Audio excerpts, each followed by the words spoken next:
Each day, more and more people are listening to music on Spotify, and that's also true for podcasts. Next time you're on the Spotify app, make sure to follow Thrive Loud with Lou Diamond. Enjoy listening to Lou, his incredible guests, and all of the amazing episodes. Listen, follow, and share. Thrive Loud on Spotify.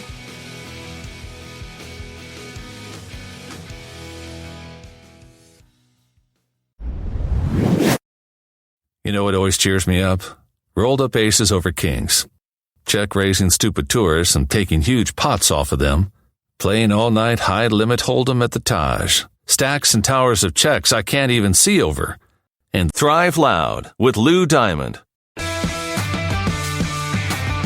Get ready to Thrive Loud with Lou Diamond.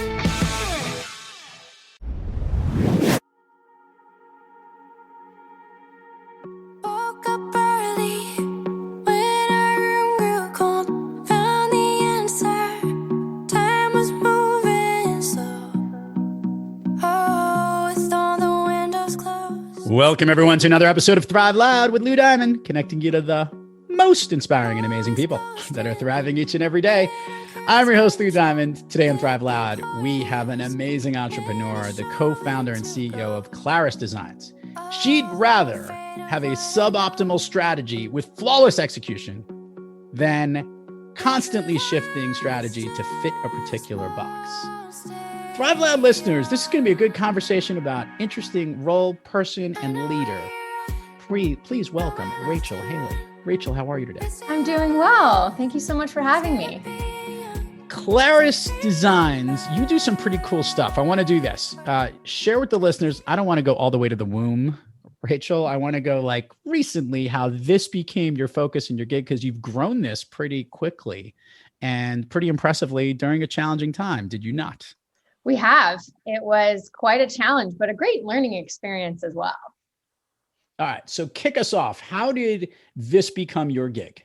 Great question. It wasn't a linear path. So nothing in my path has been linear, but about 5 years ago, I was working at a company called Salesforce, which many people have heard of. And I started to learn more about how the technology of the actual product worked. I was in finance, so I didn't get as much time leveraging how the product was put together. And I started to learn in my spare time, and then realized how really cool the platform was and how well you could automate it.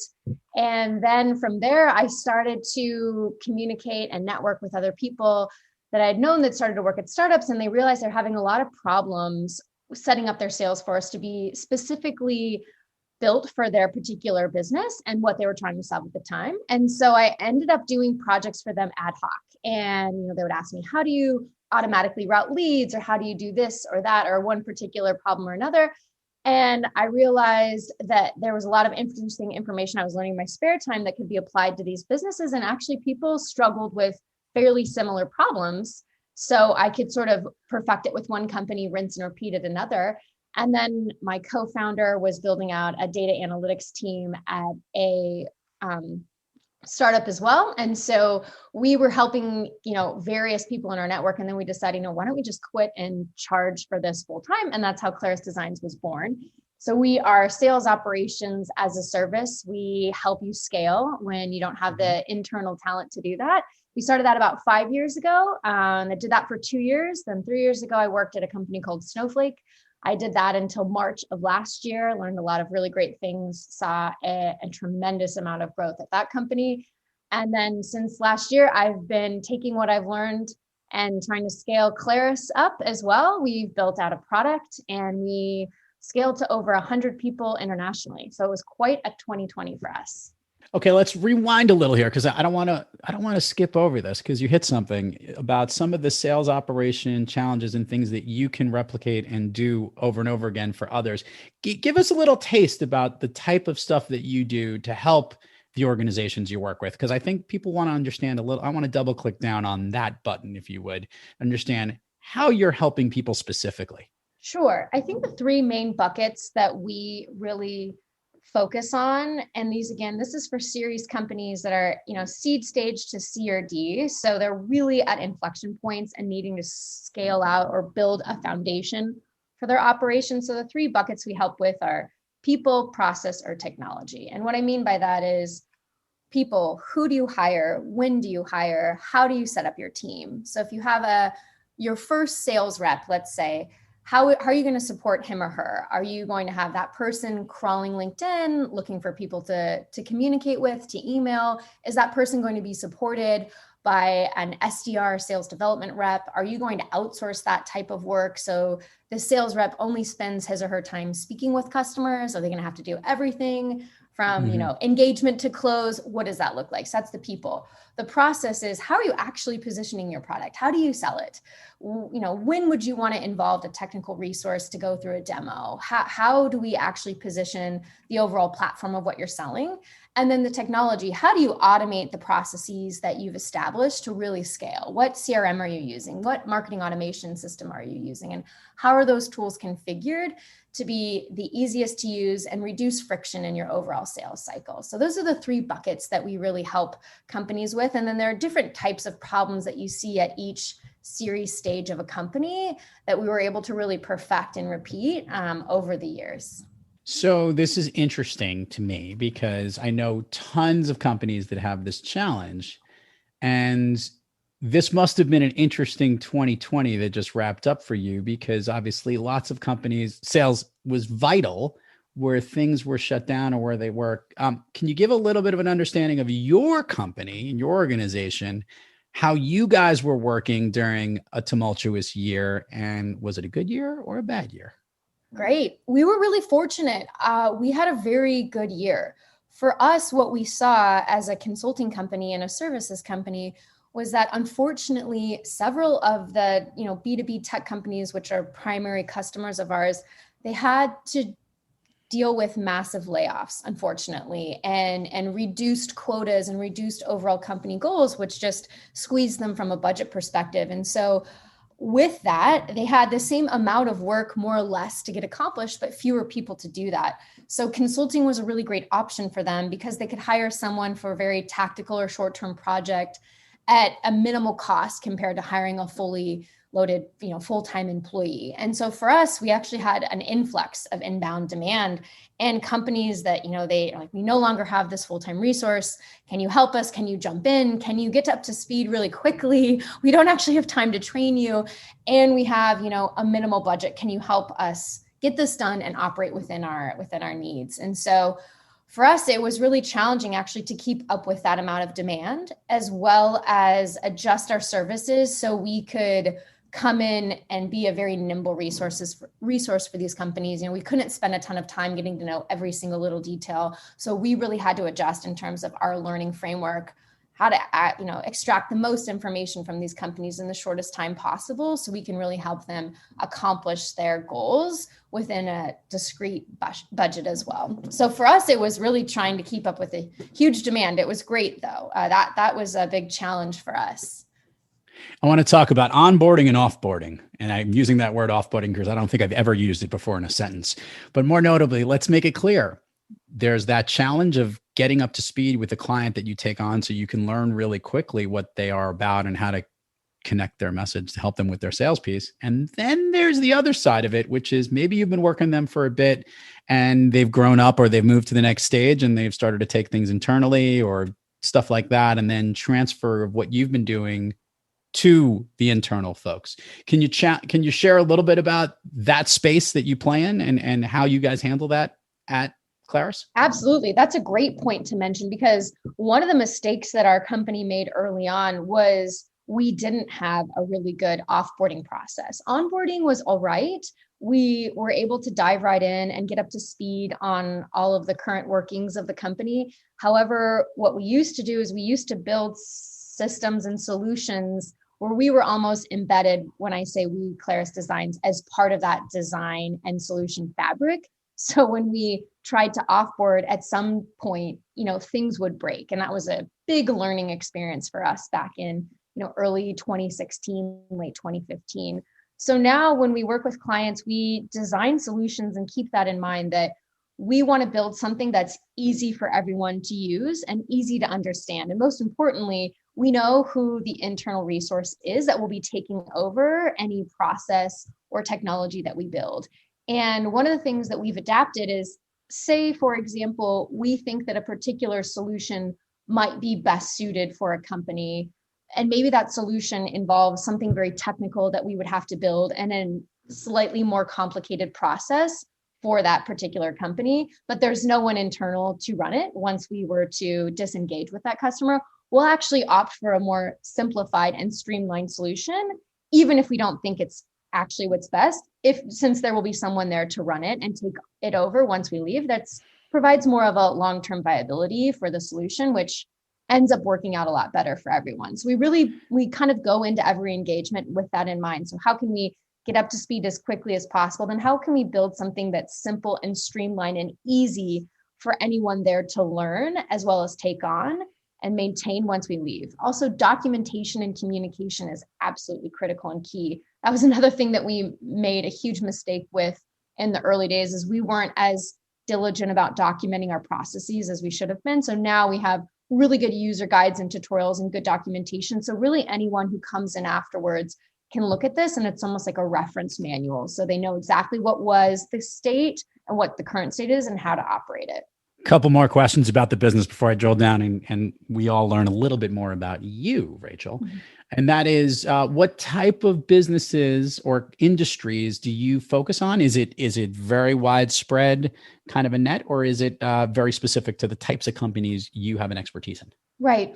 We have an expertise with B2B SaaS companies, technology companies, primarily Series A to Series D. So that's really our sweet spot. Okay. Yeah. Gotcha. Before I go down this other avenue, actually, I realized this, and this is interesting. You're in a space predominantly featuring men and male-dominated industries, and the space that you're working in, but also in the area of sales and whatnot, having dealt with many salespeople in my life. So tell us a little bit about being a female entrepreneur in this space, because you definitely are standing out, no? Yes, I think so. It's interesting. I was speaking about this on another podcast, and I would say that over the last 5 or 6 years that I've really been growing in this particular space, I've definitely seen a shift over the years. I would say there are more female leaders today than there were 5 years ago, but still a minority in the grand scheme of all the companies that we work with. And generally speaking, when I engage with these companies or have any type of meeting, I'm usually the youngest person in the room, and most often the only female as well. So it's been an interesting landscape. And I think, one thing that I want to highlight to all women who are entrepreneurs is to really leverage and network with one another. I think sometimes women unfortunately there's a scarcity mentality. And then at times we end up becoming competitive with one another subconsciously. And so I think if we can really network and leverage each other and each other's experience and build each other up, it actually makes us stronger together as one unit.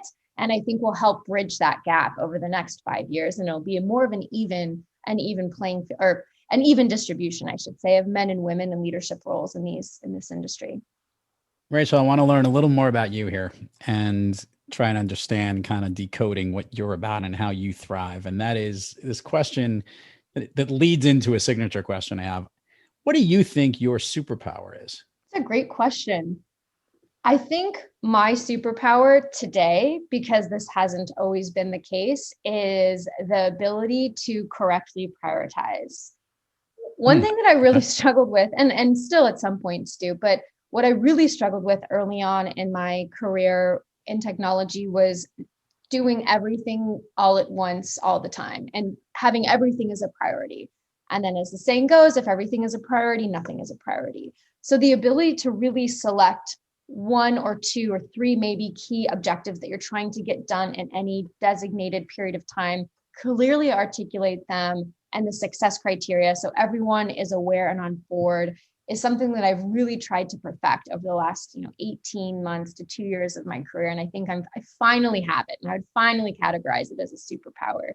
So it really allows the company to get done these key milestones every quarter. And so we're really, moving forward in our goals, as opposed to just gaining a lot of yards and not really scoring many points. Rachel, you obviously help a lot of companies scale. Tell me about your company, Clarus. How is it scaled from inception till today? Right. So at the very beginning in 2015, we only had 3 people. It was myself and 2 co-founders, and it was really just us doing all of the work. We only did sales operations consulting. So we were taking on very small projects that we had expertise in doing. And then since then, we've added 2 other revenue line items or streams to the business. So we have an outsourcing division.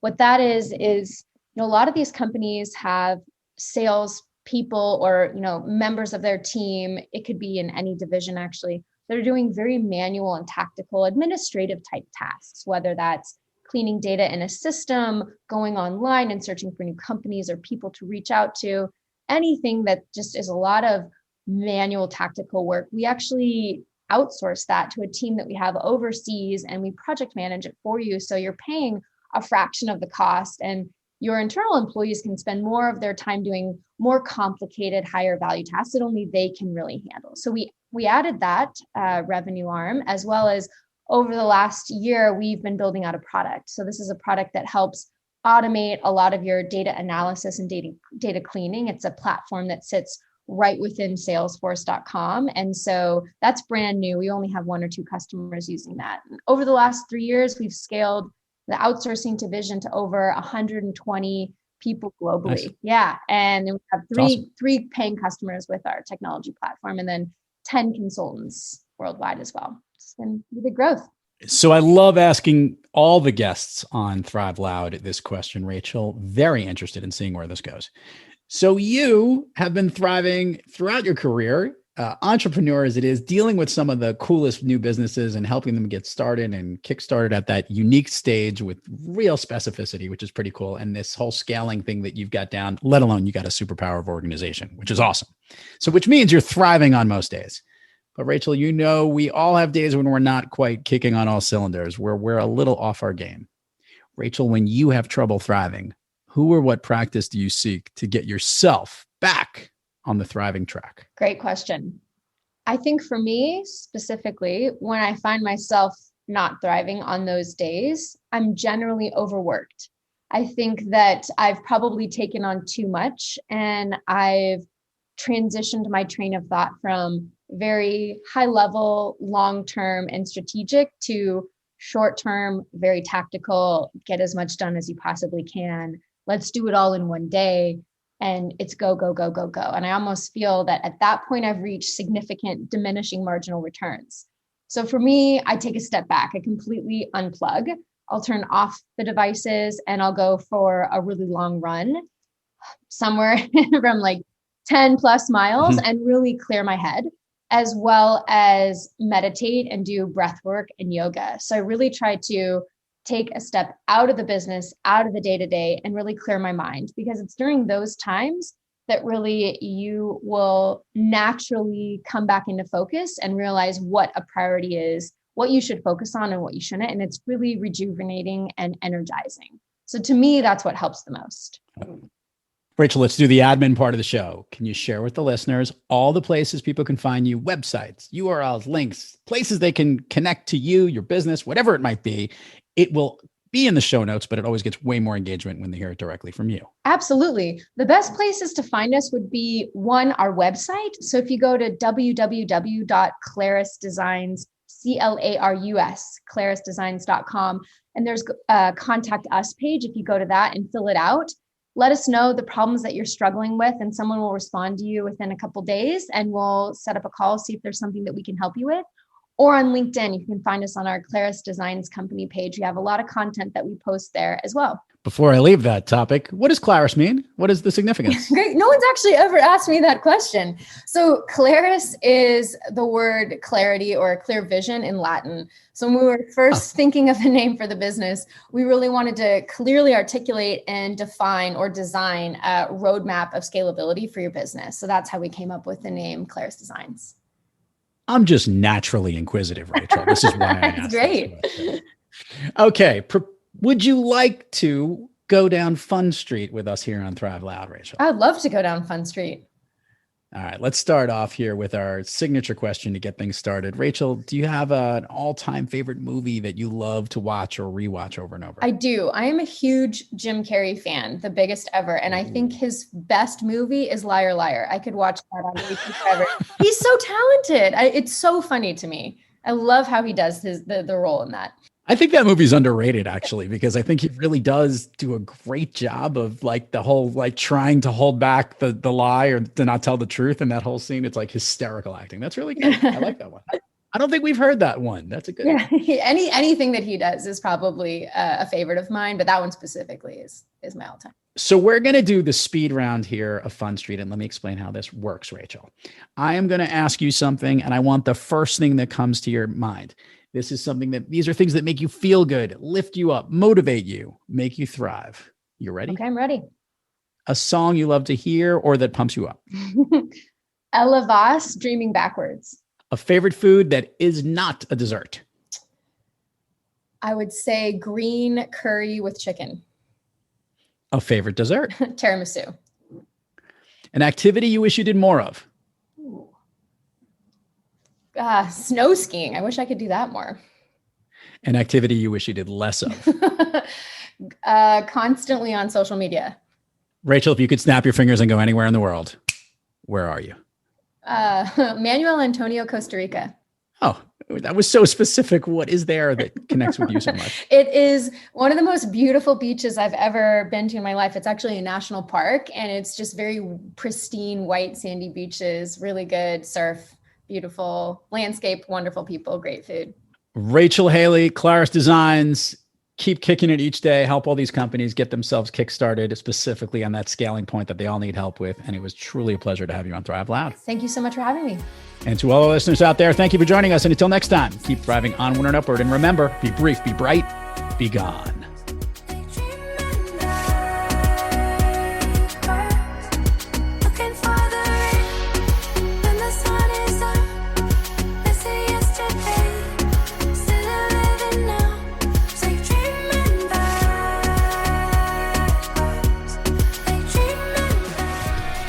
You've been listening to Thrive Loud with your host, Lou Diamond. Head on over to Spotify, Good Pods, or wherever you get your podcasts, and subscribe and listen to all of our incredible episodes. Follow Lou at Thrive Loud everywhere on social media, and head on over to thriveloud.com to connect directly to Lou and learn how you and your business can thrive loud too. Thanks for listening.